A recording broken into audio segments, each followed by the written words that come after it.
নমস্কার, অ্যাস্ট্রো বার্তা উইথ পল্লবীতে আপনাদের প্রত্যেককে স্বাগত জানাই। আমি পল্লবী। আশা করি আপনারা প্রত্যেকে খুব ভালো আছেন।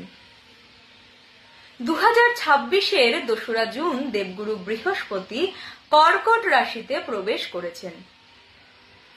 কর্কট রাশি বৃহস্পতির উচ্চস্থ অবস্থান। 31শে অক্টোবর 2026 পর্যন্ত বৃহস্পতি কর্কট রাশিতেই অবস্থান করে থাকবেন। এই সময়কালে সাধারণভাবে প্রত্যেকের জীবনে সুখ শান্তি বজায় থাকতে আমরা দেখতে পাব।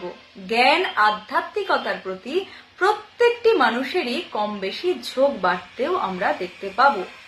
তবে বৈদিক জ্যোতিষশাস্ত্রে সব থেকে গুরুত্বপূর্ণ ফ্যাক্টর হলো দশা।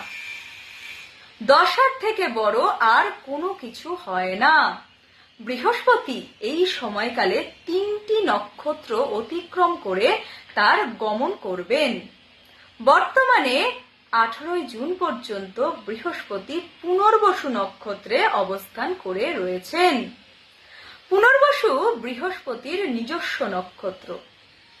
বর্তমানে যাদের বৃহস্পতির মহাদশা বা অন্তর্দশা চলছে এবং বৃহস্পতি তাদের চার্ট সাপেক্ষে বেনিফিট প্ল্যানেট, তাদের জন্য সময়টি অত্যন্ত শুভ। তারা সাফল্যকে নিজেদের দিকে অতি সহজেই অ্যাট্রাক্ট করতে পারবেন। জমি, বাড়ি, গাড়ি, স্বর্ণ এবং যে কোনো ফিক্সড অ্যাসেটে এই সময় আপনারা বিনিয়োগ করতে পারেন। তবে জুলাইয়ের মাঝামাঝি থেকে অগাস্টের মাঝামাঝি সময় পর্যন্ত বৃহস্পতি কনভার্সনে চলে যাবেন। ওই সময়টিতে নতুন কোনো বিনিয়োগ বা নতুন কোনো কাজ শুরু করতে যাবেন না। চলে আসি দ্বিতীয় নক্ষত্র প্রসঙ্গে।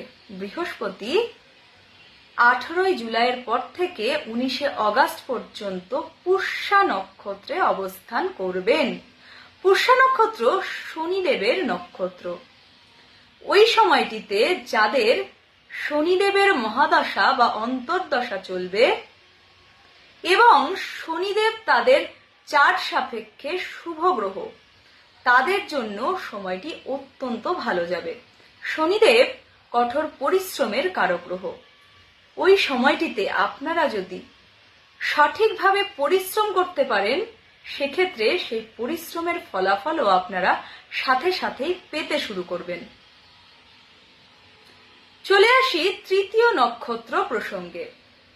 19 অগাস্টের পর থেকে 31 অক্টোবর পর্যন্ত বৃহস্পতি অশ্লেষা নক্ষত্রে অবস্থান করে থাকবেন। অশ্লেষা বুধের নক্ষত্র।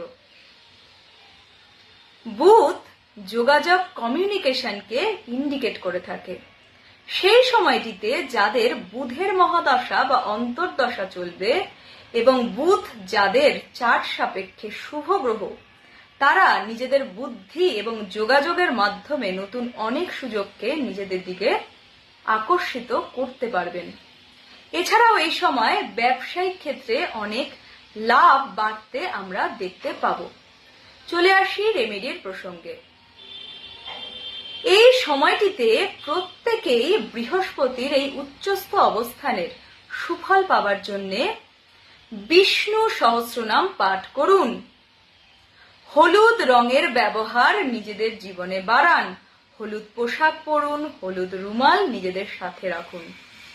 এছাড়াও প্রত্যেক বৃহস্পতিবার অসহায় মানুষের মধ্যে হলুদ মিষ্টি, হলুদ দ্রব্য, হলুদ বস্ত্র দান করুন। এই সময়কালে কোনোভাবেই গুরুজন, গুরুস্থানীয় ব্যক্তিদের সাথে বিবাদে জড়াবেন না। ভালো থাকুন, সুস্থ থাকুন, আনন্দে থাকুন। নমস্কার।